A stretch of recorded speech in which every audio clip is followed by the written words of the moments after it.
એક ગાને કટકા ત્રણ, શીખવું હોય તો ગુજરાતી પણ. મિત્રો, આ જે કહેવત છે એ ગુજરાતી ભાષાની તાકાત દર્શાવે છે કે એક ઘા મારવાથી બે નહીં પણ ત્રણ કટકાની કરવાની તાકાત આ ગુજરાતી ભાષામાં રહેલી છે.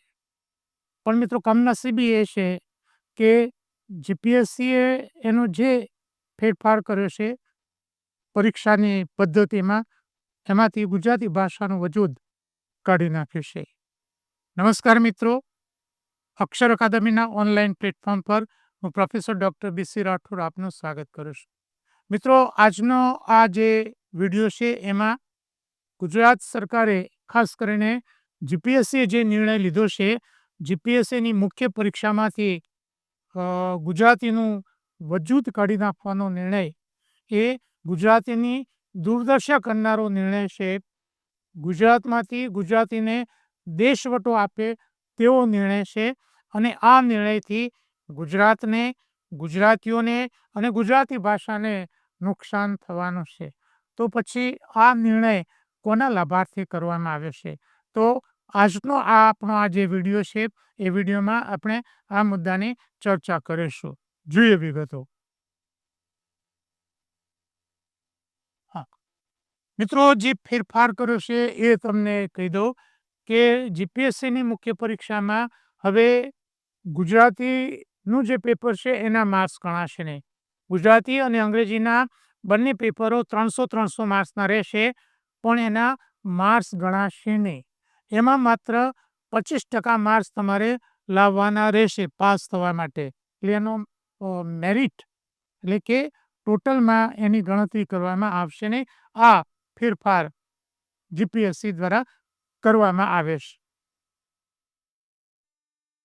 મિત્રો, પ્રેમાનંદની ખૂબ જ જાણીતી એવી બે પંક્તિઓ છે ભાષાની કિંમત અંગેની એમના જમાનામાં કે અબે તબે કા 16 આના, અબે તબે કા 16 આના, અઠે કઠે કા 12, ઇકડમ તિકડમ આઠે આના, શું શું પૈસા ચાર.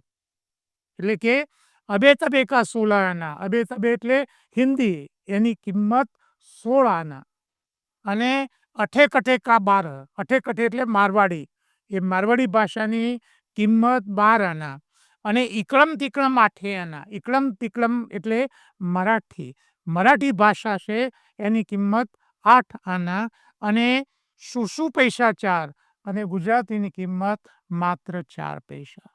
મિત્રો, ગુજરાતી ભાષાની આવી દુર્દશા જોઈને પ્રેમાનંદે આ પંક્તિઓ લખી હતી અને એ દુર્દશાથી વ્યથિત થઈને એમણે પાઘડી નહીં બાંધવાની પ્રતિજ્ઞા લીધી હતી. પ્રેમાનંદે ગુજરાતીની દુર્દશા ટાળવા એ પાઘડી નહીં બાંધવાની પ્રતિજ્ઞા લીધી હતી.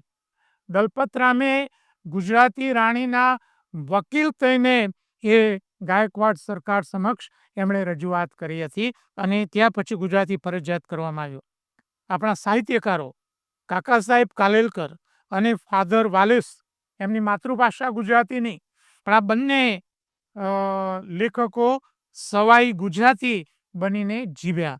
અને ફાધર વાલેસનું એક પુસ્તક છે શબ્દાલોક, જેના વિશે હરિવલ્લભભાયાણીએ કહ્યું છે કે જ્યાં જ્યાં ગુજરાતી વસે ત્યાં આ પુસ્તક હોવું ઘટે. મિત્રો, પુસ્તક ખૂબ જ સરસ છે, વાંચવા જેવું છે શબ્દાલોક. તો આ બંને સાહિત્યકારો કે જેમની માતૃભાષા ગુજરાતી નહીં છતાં સવાઈ ગુજરાતી તરીકે રહ્યા, અને જે જીપીએસસી છે એ જીપીએસસી તો આનો આખો છેદ ઉડાડી દીધો અને ગુજરાતી સાથે ઓરમાન માં જેવું એને વર્તન કરી દીધું. અને આ અંગે એપ્રિલ 2025 પરબનો જે અંક છે એમાં આદરણીય કિરીટ દુધાત સાહેબે સંપાદકીય લેખ લખ્યો છે. એમણે પણ એમની વ્યથા ઠાલવી છે. તમે એ લેખ અવશ્ય વાંચી લેજો. અગાઉ મેં સોશિયલ મીડિયામાં એ લેખ મૂક્યો હતો અને આજે હું ફરીથી મારી ટેલિગ્રામ ચેનલમાં એ લેખ છે મૂકવાનો છું. રાઈટ. હા, હવે જીપીએસસી પરીક્ષામાંથી ગુજરાતીનું વજૂદ કાઢી નાખવાનો નિર્ણય એ ગુજરાતીઓ અને ગુજરાતી ભાષાને કેટલું નુકસાન કરશે એના વિશે આપણે થોડી ચર્ચા કરીશું. જીપીએસસીએ 3/3/2025 રોજ જે ફેરફાર કર્યો એમાં આ ફેરફાર કર્યો છે. સોશિયલ મીડિયામાં એવી વાતો લોકો જાણ્યા વગર કરે છે કે હસમુખ પટેલ સાહેબે જીપીએસસીમાં કોઈ ફેરફારો કર્યા નથી. રાઈટ, આ એમને 3 મહત્વના ફેરફાર કર્યા છે. એના વિશે પણ આપણે અગાઉ જોયા છે.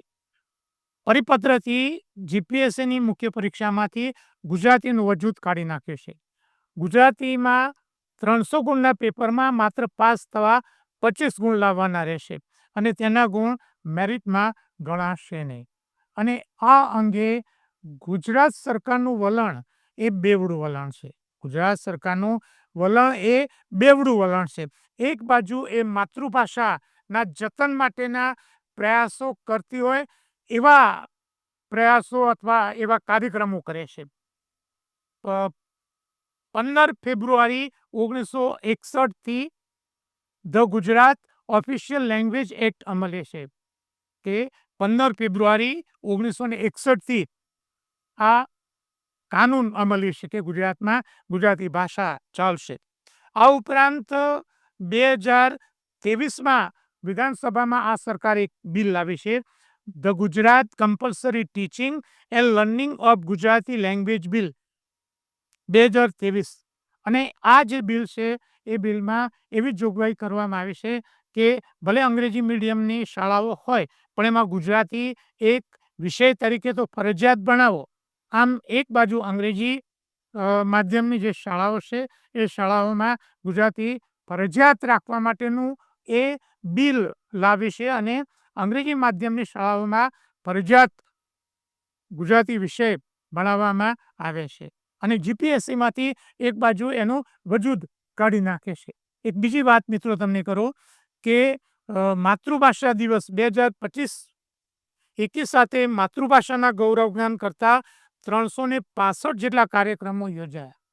અને મિત્રો આમાંના એક કાર્યક્રમમાં દહેગામ તાલુકાના લીહોડા ગામે સરકારી કાર્યક્રમમાં મને પણ ત્યાંના આચાર્ય દ્વારા આમંત્રણ મળ્યું હતું અને હું ત્યાં ગયો હતો. પણ મિત્રો જે આયરની છે એ જુઓ કે 365 કાર્યક્રમો એક જ દિવસે કરવામાં આવ્યા અને એ જ દિવસે છાપામાં સમાચાર હતા કે ગુજરાતમાં 300થી વધુ ગુજરાતી માધ્યમની શાળાઓ બંધ થઈ. એક બાજુ તમે ગુજરાતી ભાષાનું ગૌરવગાન કરતા કાર્યક્રમો કરો છો અને એ જ દિવસે સમાચાર હતા કે 300થી વધુ ગુજરાતી માધ્યમની શાળાઓ બંધ થઈ. હા, હવે આપણે જે ગુજરાતી છે એ બંધારણની 8મી અનુસૂચિમાં એ માન્યતા પ્રાપ્ત ભાષા છે. બંધારણે પણ એને માન્યતા આપેલી છે, માન્યતા પ્રાપ્ત. અને મિત્રો સૌથી મહત્વનો મુદ્દો છે, જે મુદ્દો જીપીએસસી જે ફેરફાર કર્યો છે એમને કદાચ આ ધ્યાનમાં લીધો છે કે નહીં, પણ એ તરફ હું તમને ધ્યાનમાં દોરું છું કે આ સૌથી મહત્વનો મુદ્દો છે. ગુજરાતમાંથી યુપીએસસીની તૈયારી કરી રહેલા વિદ્યાર્થીઓ માટે પરીક્ષામાં પાસ થવા માટે ખૂબ જ ઉપયોગી એવો વૈકલ્પિક વિષય છે. ગુજરાતી સાહિત્ય એ યુપીએસસીની તૈયારી કરતા વિદ્યાર્થીઓ માટે ખૂબ જ ઉપયોગી થાય તેવો વિષય છે. કારણ કે 2 પેપરો વિદ્યાર્થીઓને ગુજરાતીમાં આપવા મળે છે. અને બીજી વાત તમને કરું કે અત્યાર સુધી જે યુપીએસસીની પરીક્ષા પાસ કરી છે એમાં ઘણા બધા વિદ્યાર્થીઓ છે કે જેમણે વૈકલ્પિક વિષય તરીકે ગુજરાતી સાહિત્ય રાખ્યું છે. અને મારી પાસે તો એવા ઘણા બધા વિદ્યાર્થીઓ આવે છે કે એ પોતે એન્જિનિયરિંગ ફિલ્ડના હોય, સાયન્સ ફિલ્ડના હોય, પણ વૈકલ્પિક વિષય તરીકે એ ગુજરાતી રાખતા હોય અને ગુજરાતી સાહિત્યને એ તૈયાર કરતા હોય. અમારું એક પુસ્તક આ અંગેનું છે જેની ડિમાન્ડ દિલ્હીમાં પણ થાય છે. રાઈટ, એટલે આ જે બાબત છે એ બાબતને એમને અવગણના કરી છે કે ગુજરાતી એક એવી ભાષા છે જેના લીધે ગુજરાતમાં આઈએએસ અધિકારીઓ વધુ બનશે. મારી પાસે અગાઉ એની વિગતો પણ મેં સોશિયલ મીડિયામાં મૂકી હતી કે વૈકલ્પિક ગુજરાતી વિષય રાખનાર વિદ્યાર્થીઓની સંખ્યા સારી એવી છે અને એમાં સારું એવું પરિણામ આવે છે. પણ અહીંયા તમે જીપીએસસીમાંથી તો એનું વજૂદ જ કાઢી નાખો છો, રાઈટ? એટલે બેવડું નુકસાન થશે. એક બાજુ તમે દલીલ કરો છો કે અમે યુપીએસસીની પેટર્નથી ચાલીએ છીએ, પણ યુપીએસસીમાં અધિકારી બનવા માટે તો ગુજરાતી ભાષા એ ગુજરાતના ઉમેદવારો માટે એ સંજીવની છે. અને એટલું જ નહીં કે એન્જિનિયરિંગ અને સાયન્સ ફેકલ્ટીના વિદ્યાર્થીઓ જે યુપીએસસીની તૈયારી કરે છે એવા વિદ્યાર્થીઓ ગુજરાતી ભાષા ત્યાં વૈકલ્પિક તરીકે, ગુજરાતી સાહિત્ય ત્યાં વૈકલ્પિક તરીકે પોતે રાખે છે. એટલે આ ખૂબ જ મોટું એવું નુકસાન છે. ગુજરાતીનું વજૂદ કાઢી નાખવાથી બીજા પણ આપણે બીજું નુકસાન થશે કે જેનું ગુજરાતી કાચું છે તેવા અધિકારીઓ ગુજરાતીઓ સાથે સંવાદમાં ઊણા ઉતરશે. હવે અધિકારી આવશે પણ એને ગુજરાતી જ નહીં આવડતું હોય અથવા કાચું હોય, ગમે તેમ કરીને એ 25% લાવીને પાસ થયો છે, પણ ગામડામાં કોઈ સમસ્યા છે અને એની સાથે અહીંયા જે ગુજરાતમાં જે અધિકારીઓ સિલેક્ટ કરવાના છે એમને સમગ્ર ગુજરાતમાં કામ કરવાનું છે, તો એ સંવાદમાં કાચા ઉતરશે. ગુજરાતની જનતા સાથે સંવાદમાં એ કાચા ઉતરશે. બીજું છે કે માતૃભાષાના શિક્ષણ ઉપર એની પ્રતિકૂળ અસર થશે. કારણ કે હવે ઘણા બધા વિદ્યાર્થીઓ એમ કહેશે કે હવે જીપીએસસીમાં તો માત્ર 25% માર્ક્સ લાવવાના છે, તો પછી આ જફામાં પડવાની ક્યાં જરૂર છે? ગુજરાતી વિષય આમે અવગણના તો કરવામાં આવે જ છે. 10માની આ વખતે જે પરીક્ષા થઈ એમાં 54,000 વિદ્યાર્થીઓ માત્ર ગુજરાતી વિષયમાં નાપાસ થયા છે, રાઈટ? એટલે આ સ્થિતિ છે, એનાથી આ સ્થિતિ કથળશે. માતૃભાષાના શિક્ષણની સ્થિતિ છે એ 100% આનાથી કથળશે. જે સ્પર્ધાત્મક પરીક્ષાની તૈયારી કરે છે એના તરફ દુર્લક્ષશે. ગુજરાતના વહીવટમાં ગુજરાતી ભાષી લોકોનું પ્રભુત્વ ઘટશે. હવે આનાથી મિત્રો શું થશે એના વિશે એક બાબત તો ચોક્કસ છે કે જે અંગ્રેજી ભાષી લોકો છે, જેને ગુજરાતી કાચું છે, એવા લોકો જેની માતૃભાષા ગુજરાતી નથી અથવા અન્ય જે લોકો છે એ લોકો અધિકારી તરીકે ગુજરાતમાં વધુ લાગશે, રાઈટ? એટલે આ એક ગુજરાતીઓનું આ નુકસાન છે. રિમેમ્બર, આપણને ગુજરાતી પ્રત્યે ગૌરવ હોવું જોઈએ, ગુજરાત પ્રત્યે ગૌરવ હોવું જોઈએ, પણ આ એ મોટું નુકસાન છે કે ગુજરાતી ભાષાનું વજૂદ કાઢી નાખવાથી બનતું એવું હતું કે એ લોકો પરીક્ષામાં તો બેસે પણ ગુજરાતીની કચાશને કારણે એ અંદર પ્રવેશ મેળવવામાં જોઈએ એવી સફળતા મળતી નહોતી. પણ હવે તો દરવાજા મોકળા કરી દીધા છે.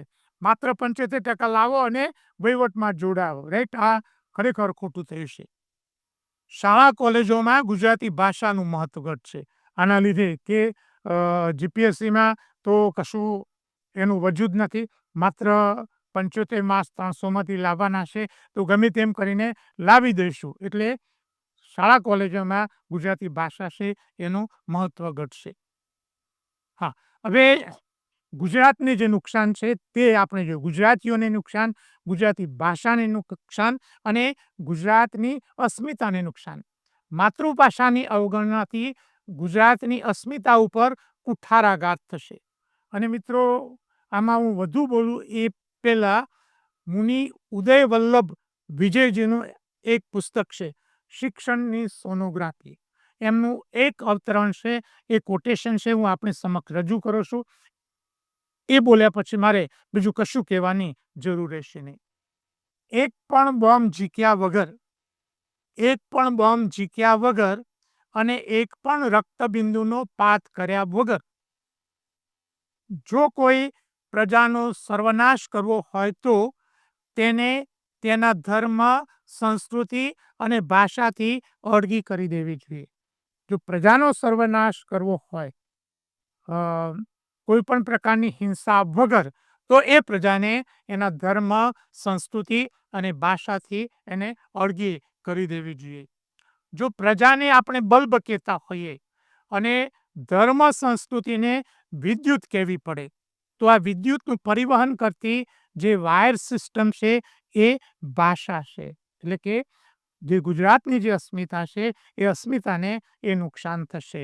અને જ્યારે જ્યારે વ્યક્તિ એની માતૃભાષાથી વિમુખ થતો જાય છે ત્યારે નુકસાન જ થાય છે, રાઈટ? એટલે આ વસ્તુ છે. એટલે છેલ્લે ગુજરાતી ભાષાના જે શિક્ષકો છે, અધ્યાપકો છે, કવિઓ છે, લેખકો છે, શિક્ષણશાસ્ત્રીઓ છે, એ બધાને હું વિનંતી કરું છું, રિક્વેસ્ટ કરું છું, તમે ગુજરાત સરકારમાં આ અંગે રજૂઆત કરો કે ગુજરાતીનું વજૂદ કાઢી નાખવાનો જે નિર્ણય છે એ ખોટો છે. લાંબે ગાળે એનું ખૂબ મોટું એવું નુકસાન થશે. ભલે અંગ્રેજીનું વજૂદ કાઢી નાખો, એની સામે વાંધો નથી, પણ ગુજરાતીનું વજૂદ કાઢી નાખશો તો એ ગુજરાતના હિતમાં નથી, એવું મારું સ્પષ્ટ માનવું છે. મિત્રો, આજનો આ વિડીયો આપને પસંદ આવ્યો હોય તો મેક્સિમમ સંખ્યામાં તમે એને શેર કરો, કારણ કે વિડીયોનો મુખ્ય ઉદ્દેશ્ય જાગૃતિ લાવવાનો છે. હજુ સોશિયલ મીડિયામાં લોકો કહે છે કે આવા કેવા ફેરફારો થયા છે, રાઈટ? આ જે થયા છે ફેરફારો, એના વિશેની હું તમને વાત કરું છું, અને આ અંગેનું એક પ્રિલિમ પેપર લેવાઈ પણ ગયું છે. હવે મેન્સ આવશે ત્યારે એનો અમલ પણ થઈ જશે. હવે પરીક્ષાની તૈયારી કરતા વિદ્યાર્થીઓ માટે અમારી 2 મહત્વની ટેલિગ્રામ ચેનલ છે, વીસી રાઠોડ કરંટ અફેર્સ અને ગૌરવંતી ગુજરાતી. હજુ સુધી તમે જો અમારી આ બંને ટેલિગ્રામ ચેનલમાં જોડાયા ના હોય તો જોડાઈ જશો. વધુમાં અમે અમારું મેટર ઇન્સ્ટાગ્રામ અને ટ્વિટર ઉપર શેર કરીએ છીએ, તો અમારા બંને પ્લેટફોર્મને ફોલો કરવા વિનંતી છે. વધુમાં આજનો વિડીયો આપને પસંદ આવ્યો હોય તો લાઈક કરીને શેર કરવાનું ભૂલતા નહીં. અને હજુ સુધી જો તમે અમારી આ ચેનલમાં જોડાયા ન હોય તેમાં જોડાઈ જશો, અને હા, બેલ આઇકોનને ચાલુ કરવાનું ભૂલતા નહીં.